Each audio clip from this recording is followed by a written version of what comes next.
नमस्कार, सुप्रभात विद्यार्थी मित्रांनो. माझं नाव मंजिरी मालवणकर.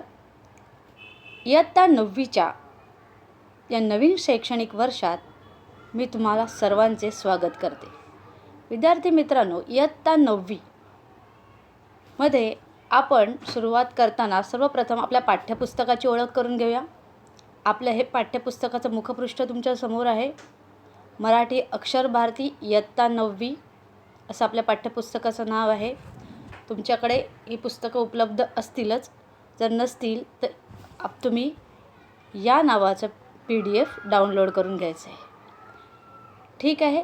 तर अक्षर भारतीमध्ये इयत्ता 9वीमध्ये 4 भागामध्ये विभागणी झालेली आहे. या 4 भागामधल्या विभागणीमध्ये पहिल्या भागाची अनुक्रमणिका आम्ही तुमच्या समोर ठेवलेली आहे. या पहिल्या भागामध्ये आत्तापर्यंत तुम्हाला जे अभ्यासक्रमात येणारे पाठ, कविता आणि स्थूल वाचनासाठी असलेले पाठ तुमच्या समोर आहे.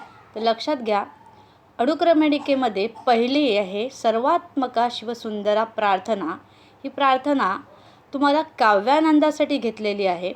यावर आधारित कोणत्याही स्वरूपाचे प्रश्नपत्रिकेत विचारले जात नाही. त्यामुळे ही प्रार्थना आपण काव्यानंदासाठी घेणार आहोत. त्यानंतर आहेत संतवाणी. त्यामध्ये 2 संतांच्या अभंग दिलेले आहेत. अ मध्ये भेटी लागे जीवा संत तुकारामांचा अभंग आहे. आ मध्ये संत कृपा झाली संत बहिणाबाईंचा अभंग आहे. त्यानंतर 3ऱ्या क्रमांकावर आहे पाठ बेटा मी ऐकतो आहे. वपू काळ्यांचा हा पाठ आहे. 4थ्या क्रमांकावरचा जो पाठ आहे तो GIP रेल्वे प्रबोधनकार ठाकरे यांचा पाठ आहे. त्यानंतर जो आहे काझीरंगा हा स्थूल वाचनासाठी असलेला पाठ आहे. इयत्ता 9वीमध्ये तुम्हाला पद्य विभाग, गद्य विभाग आणि स्थूल वाचनाचा विभाग अशा प्रकारे तुमच्या पाठ्यपुस्तकाची आखणी केलेली आहे. तर सर्वप्रथम आपण आपला जो दुसरी संतवाणी आहे यापासून सुरुवात करणार आहोत. संतवाणी. अ भेटी लागे जीवा. संत कवी आहे संत तुकाराम. अभंगाला सुरुवात करण्यापूर्वी मित्रांनो, संत ही महाराष्ट्र ही संतांची भूमी आहे. महाराष्ट्राला थोर संत परंपरा लाभलेली आहे. ज्ञानदेवे रचियेला पाया तुका झालासी कळस असं आपण नेहमी ऐकतो. ज्ञानदेवानी आपल्या या वारकरी संप्रदायाचा पाया रचला आणि संत तुकारामन त्याचे कळस झालेत. वारकरी संप्रदायामध्ये अनेक संत होऊन गेले. या संत हे आपल्या भजन, कीर्तन, अभंगातून विठ्ठल किंवा ज्या देवाची ते भक्ती करत त्या देवाचा अभंग, प्रार्थना, त्यांच्या भेटीची इच्छा ते नेहमीच आपल्या अभंगातून व्यक्त करत असतात. इथे संत तुकारामाने आपल्याला विठ्ठलाच्या भेटीच्या ओढ लागलेली आहे, आस लागली हे दाखवून देण्यासाठी हा अभंग मांडला आहे.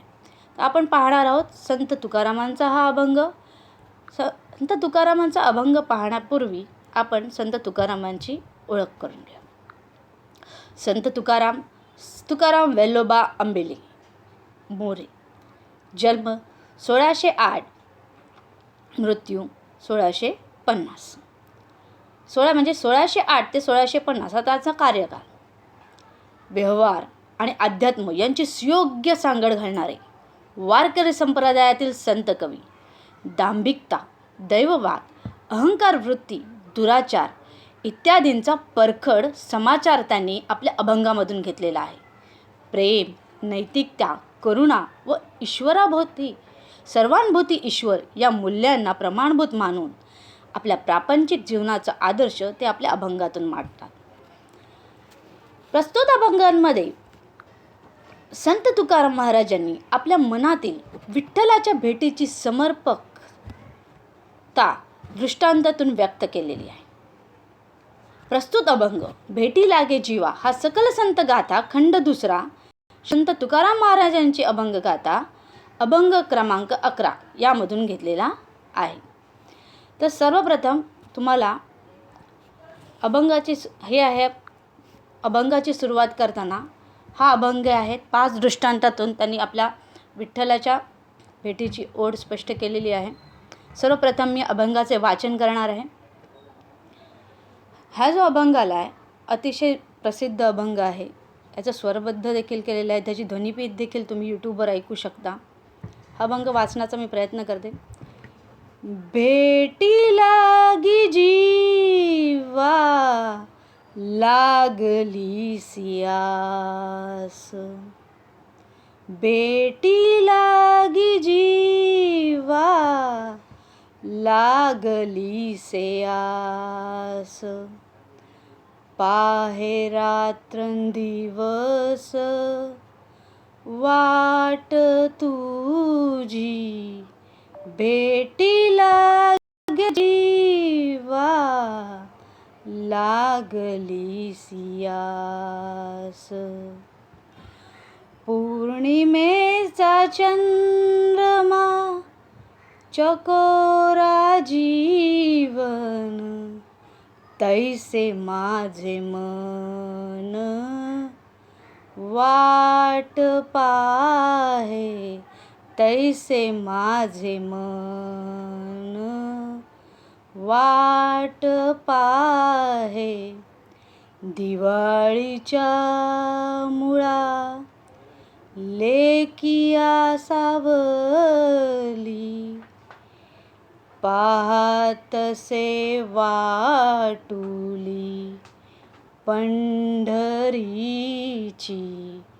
भेटी लागे जीवा लागली सेयास, भुकेली वा बाळ अतिशोक करी, वाट पाहे उरी माऊलीची, भेटी लागे आस, भेटी लागे जीवा लागली सेयास, तुका म्हणे मज लागली से भूक, दाऊनी श्रीमुख दावी देवा, भेटी लागे जीवा लागली सेयास. तर मित्रांनो, हा अभंग 5 दृष्टांतामध्ये, या 5 दृष्टांतातुल्य विठ्ठलाची आस, या विठ्ठलाला भेटण्याची इच्छा संत तुकारामांनी आपल्या या अभंगातून केलेली आहे. तर सर्वात पहिला जो दृष्टांत आहे ते म्हणतात, भेटी लागे जीवा लागले सियास, पाहे रात्रंदिवस वाट तुझी. संत तुकाराम यांना विठ्ठलाच्या दर्शनाची ओढ लागलेली आहे, तीव्र इच्छा निर्माण झालेली आहे. ते म्हणतात की भेटी लागे, मला तुला भेटण्याची माझ्या मनात तीव्र इच्छा निर्माण झाली आहे, आस निर्माण होणे, तीव्र ओढ निर्माण होणे, की कधी एकदा मी तुला येऊन भेटतो आहे. तर तुम्हाला माहितीच आहे की आषाढी कार्तिकी एकादशीला हे सर्व वारकरी संत आणि विठ्ठलाच्या दर्शनासाठी पायी अगदी दिंडी घेऊन पंढरपूरला चालत जात. अगदी आषाढी एकादशीला भर पावसामध्ये वादळ वारं तुफान याची कशाचीही पर्वा न करता आपले भजन कीर्तन करत करत ते विठ्ठलाच्या दर्शनासाठी जात असतात. ते आपली तहान भूक सर्व विसरून रात्रंदिवस पायी चालत विठ्ठलाचं दर्शन कधी एकदा भेटतं याची ते आतुरतेने वाट पाहत असतात. इतके दिवसाचा त्यांचा प्रवास हा आणि थकवा हा विठ्ठलाच्या दर्शन घेता सर्व काही दूर होतं. विठ्ठलाचं दर्शन घेतल्यावर त्यांची इच्छा तृप्त होते.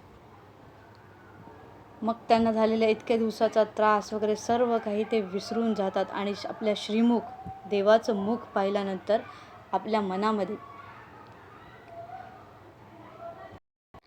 तीव्र इच्छा निर्माण होते. विठ्ठलाचं दर्शन घेतात आणि त्यांचे सर्व दुःख विसरून जातात. असं संत तुकारामांना देखील कधी एकदा मी विठ्ठलाचं दर्शन घेतोय अशी इच्छा निर्माण झाली आहे. आणि ही त्यांची जी इच्छा त्यांनी दृष्टांतातून व्यक्त केली. आणि पहिला दृष्टांत ते देतात, पौर्णिमेचा चंद्रमा चकोरा जीवन, तैसे माझे मन वाट पाय. तुम्हाला ते चकोर पक्षी, चकोर हा एक पक्षी आहे. असं म्हणतात की चकोर पक्षी चंद्राचं चांदणं पाहून तृप्त होतो. पौर्णिमेच्या चंद्राची आतुरतेने वाट पाहत असतो. असा हा चकोर पक्षी जसं पौर्णिमेच्या चंद्राची आतुरतेने वाट पाहत असतो आणि चंद्राचं दर्शन घेतल्यानंतर, चंद्राचं पूर्ण दर्शन घेतल्यानंतर त्याचं मन तृप्त होतं. त्याचप्रमाणे संत तुकाराम विठ्ठलाला म्हणतात की माझी ही अवस्था त्या चकोर पक्षाप्रमाणे झालेली आहे.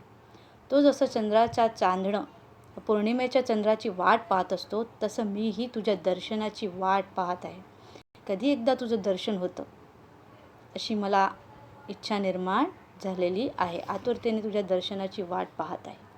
म्हणून पौर्णिमेच्या चंद्रमाची उपमा त्यांनी इथे दिलेला आहे. दृष्टांत त्यांनी दिलेला आहे की पौर्णिमेच्या चंद्राची जसं चकोर पक्षी वाट पाहत असतो, तसं माझंही मन तुझ्या भेटीसाठी आतुर झालेलं आहे. कधी एकदा तुझं दर्शन घेतोय अशी इच्छा माझ्या मनामध्ये निर्माण झालेली आहे. त्यानंतरचा जो अभंग आहे, दृष्टांत आहे, तो म्हणजे दिवाळीच्या मुळा लेकी आसावली, पहा तसे वाटुली पंढरीची. दिवाळीच्या मुळा म्हणजे निमित्ताने, लेकी म्हणजे माहेरवासनी मुलगी, आसावली आस निर्माण होते, इच्छा निर्माण होते आपल्या माहेरी जाण्याची. पूर्वीच्या काळात असं होतं की आता वाहनं आणि सगळे इतके छान झाले आहेत की आता आपण कधीही कुठेही वाटेल तिथे आपण जाऊ शकतो. पण पूर्वी तसं नव्हतं. वाहनांची मर्यादा होती, गाव फार लांब असायची. त्यामुळे सणासुदीलाच माहेरवासणी आपल्या माहेरी जायची. तुम्ही जाता की नाही आपल्या मामाच्या घरी आईबरोबर सुट्टीच्या वेळी? मग तो सणाला असेल, दिवाळीच्या सुट्टीत असेल किंवा मे महिना जेव्हा सुट्टी पडते की कधी एकदम जातो. अशी तुम्हाला जशी इच्छा निर्माण झालेली असते तशी त्याहीपेक्षा अधिक इच्छा तुमच्या आईच्या मनात निर्माण झाली असते की कधी एकदा मी माहेरी जाते, माझ्या माहेरच्या माणसांना भेटते, माझी आई वडील, माझे भाऊ, माझे इतर नातेवाईक यांना भेटते, त्यांच्याशी गप्पा बोलते. कारण फोनवर कितीही बोलणं झालं तरी काही सगळ्याच गोष्टी फोनवर सांगता येत नाही. मग तिथे जाणं,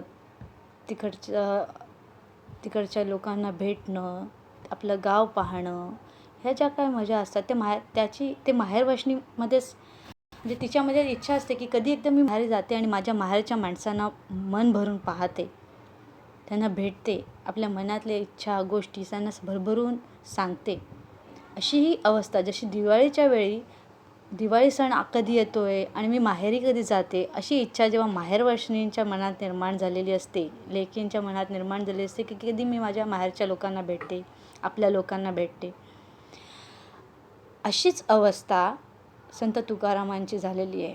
ते म्हणतात की ज्याप्रमाणे दिवाळीच्या सणासुदीला माहेरवासणीला आपल्या माहेरी जाऊन आपल्या नातेवाईकांना भेटण्याची इच्छा निर्माण होते, तशीच हे पांडुरंगा, हे विठ्ठला, माझ्याही मनात तुझ्या भेटीची इच्छा निर्माण झालेली आहे. विद्यार्थी मित्रांनो, एक लक्षात घ्या, या प्रत्येक 2 ओळींचा अर्थ तुम्हाला परीक्षेत विचारला जातो. आपल्याला आता जो परीक्षेवर कवितेवर आधारित प्रश्न येतो त्यामध्ये रसग्रहणाच्या प्रश्नामध्ये कोणत्याही कवितेच्या 2 ओळी दिलेल्या असतात आणि त्याला तुमच्या शब्दामध्ये तुम्हाला लिहायचं असतं. म्हणून त्या प्रत्येक ओळींचा अर्थ तुम्हाला आपल्या शब्दात सांगता येणं गरजेचं आहे. त्यासाठी तुम्हाला तो माहिती असणं, समजणं फार महत्त्वाचं आहे. आणि प्रत्येक ओळींच्या अर्थाबरोबरच प्रत्येक शब्दाचाही अर्थ माहिती असणं गरजेचं आहे. कारण परीक्षेमध्ये 2 मार्काला समानार्थी शब्द देखील विचारला जातो. त्यामुळे तुम्हाला या प्रत्येक शब्दाचा अर्थ माहिती असला पाहिजे आणि प्रत्येक ओळींचाही अर्थ तुमच्या शब्दात तुम्हाला मांडता आला पाहिजे. म्हणून प्रत्येक ओळींचं व्यवस्थितपणे स्पष्टीकरण ऐका आणि त्याचा सराव करा. त्यानंतरचा तिसरा आपला दृष्टांत आहे पुढचा. भुके लिवा बाळ अतिशोक करी, वाट पाहे उई माऊलीची. लहान बाळ, त्यानं बाळाला भूक लागली. मग ती कोणाची वाट पाहत असतं? आपल्या आईची, की कधी माझ्या आईला भेटतो आहे आणि आपली भूक शांत करतोय. तसे पांडुरंग म्हणतात की विठ्ठलाला माता मानतायत, तू माझी माता आहे हे विठ्ठला. आणि जसे एका बाळाची आपल्या आईला भेटण्यासाठी आतुरता निर्माण होते भूक लागल्यानंतर, तसे मला तुझ्या दर्शनाची भूक लागलेली आहे. कधी एकदा मी तुला भेटतो, तुला पाहतो आणि माझी भूक शांत करतो, अशी इच्छा माझ्या मनात निर्माण झालेली आहे. लक्षात घ्या, पुन्हा एकदा सांगते. ज्याप्रमाणे भुकेलिवा म्हणजे भुकेलेल्या बाळाला आपल्या आईला भेटायची इच्छा असते, तो शोक करत असतो, आक्रोश करत असतो की मला माझ्या आईला भेटायचं. त्याला किती खेळणी द्या, किती काही द्या, त्याला काही नको असतं, त्याला आपली आई हवी असते. तो म्हणतो की भुकेलेलं बाळ जसं आपल्या आईला भेटण्यासाठी शोक करत असतं, रडत असतं, आक्रोश करत असतं, तशी माझी ही अवस्था तशीच झालेली आहे. आणि ते बाळ कधी शांत होतं? जेव्हा त्याला त्याची आई भेटते. आई त्याची जेव्हा भूक शांत करते, तेव्हा ते बाळ आईच्या कुशीत जाऊन शांत होतं. तसंच माझी अवस्था त्या भुकेलेल्या बाळाप्रमाणे झालेली आहे. कारण विठ्ठलाला संत तुकाराम आपली माता म्हणतायत की मी तुझं बाळ आहे आणि मलाही तुझ्या दर्शनाची भूक लागलेली आहे. जेव्हा तुझं मी दर्शन घेईन तेव्हाच मी शांत होईन. आलं लक्षात? त्यानंतरचा जो आहे तो म्हणजे तुका म्हणे मज लागलीसे भूक, दाऊनी श्रीमुख दावी देवा. की मलाही तुझ्या दर्शनाची भूक लागलेली आहे, तू आपलं श्रीमुख दाखव आणि माझी ही भूक शांत कर. आणि हे पटवून देण्यासाठी त्याने हे दृष्टांत दिलेले आहेत. कुठले दृष्टांत एकदा पुन्हा बघूया. सर्वात पहिला म्हणजे भेटी लागे जीवा लागलेसे आस, पाहे रात्रंदिवस वाटची. हे विठ्ठला, मला तुझ्या भेटीची इच्छा निर्माण झाली आहे. मला तुला पाहायचं आहे, तुला भेटायचं आहे आणि रात्रंदिवस मी तुझ्या भेटीचीच वाट पाहत आहे. कधी तू मला भेटतोस आणि माझी भूक शांत होते. त्यासाठी पहिला त्यांनी उदाहरण दिलेलं आहे ते म्हणजे चकोर पक्षी आणि चंद्रमा. असं चकोर पक्षी हा पौर्णिमेच्या चंद्राची आतुरतेने वाट पाहत असतो. त्याचं दर्शन घेऊन पौर्णिमेच्या चंद्राकडे पाहून त्याचं मन शांत होत असतं, तृप्त होत असतं. तसं माझंही मन तुझ्या भेटीने, तुझ्या दर्शनाने शांत होणार आहे, असं संत तुकाराम विठ्ठलाला सांगत आहे. त्यानंतरचा तो म्हणजे दिवाळीच्या मुळा लेकी असावली, पाहत असे वाटुली पंढरीची. की दिवाळीसारखे सण आले की माहेरवासनीला आपल्या माहेरी जाण्याची ओढ लागते. आपल्या आईला, आपल्या माहेरच्या लोकांना भेटण्यासाठी जाण्याची ओढ तिच्या मनामध्ये निर्माण होते, इच्छा निर्माण होते. त्याचप्रमाणे मलाही तुझ्या दर्शनाची इच्छा निर्माण झाली आहे. जशी माहेरवासनीची अवस्था होते की आपल्या माहेरच्या लोकांना भेटण्याची इच्छा निर्माण होते, तशीच अवस्था हे विठ्ठला माझी झालेली आहे, असं संत तुकाराम म्हणतात. त्यानंतरचा अभंग, भुके बाळ अतिशोक करी, वाट पाहे उरी माऊलीची. एखाद्या बाळाला भूक लागल्यावर तो आपल्या आईला भेटण्यासाठी शोक करतो आणि जेव्हा त्याची आई भेटते आणि तेव्हा त्याची भूक शांत होते. तसं हे विठ्ठला, मला तू माझी माता आहे आणि मी तुझं बाळ आहे. मला देखील तुला भेटण्याची इच्छा निर्माण झालेली आहे आणि तू जेव्हा मला भेटशील तेव्हाच मी शांत होईन, माझी भूक शांत होईन. तुका म्हणे मज लागलीसी भूक, दावुनी श्रीमुख दावी देवा. की मलाही तुझ्या दर्शनाची भूक लागली आणि जेव्हा तू तुझं दर्शन देशील, तुझं श्रीमुख मी पाहीन, तुझा चेहरा पाहीन, तुझं दर्शन घेईन, तेव्हाच माझी ही भूक शांत होणार आहे. असा हा आपल्याला संत तुकाराम महाराजांनी विठ्ठलाच्या दर्शनाची तीव्र ओढ या अभंगातून व्यक्त केलेली आहे. या अभंगाचे शब्दार्थ आपण पाहणार आहोत. भेटी लागी, भेटीसाठी एक काम करा, आपल्याकडे जी काही रफ वही असेल किंवा जे असेल पेन आणि वही घेऊन ठेवा. रफ वही वगैरे काही असेल त्याच्यामध्ये तुम्ही हे शब्दार्थ लिहून ठेवा. हे शब्दार्थ यासाठी लिहिण्यासाठी सांगते की प्रत्येक शब्दांचा अर्थ तुम्हाला माहिती असले, कारण त्याचा समानार्थी शब्द देखील विचारला जातो. तर पहिला शब्द आहे भेटी लागी. भेटीसाठी जीवा मनाला किंवा प्राणाला, आस तीव्र ओढ, तैसे तसे, लेकी मुलगी, वाटुली वाट पाहणे, उरी उरात, माऊली आई माता, मज मला. पुन्हा एकदा, भेटी लागी भेटीसाठी जीवा मनाला, आस तीव्र ओढ, तैसे तसे तैसे, लेकी मुलगी, वाटुली वाट पाहणे, उरी उरात, माऊली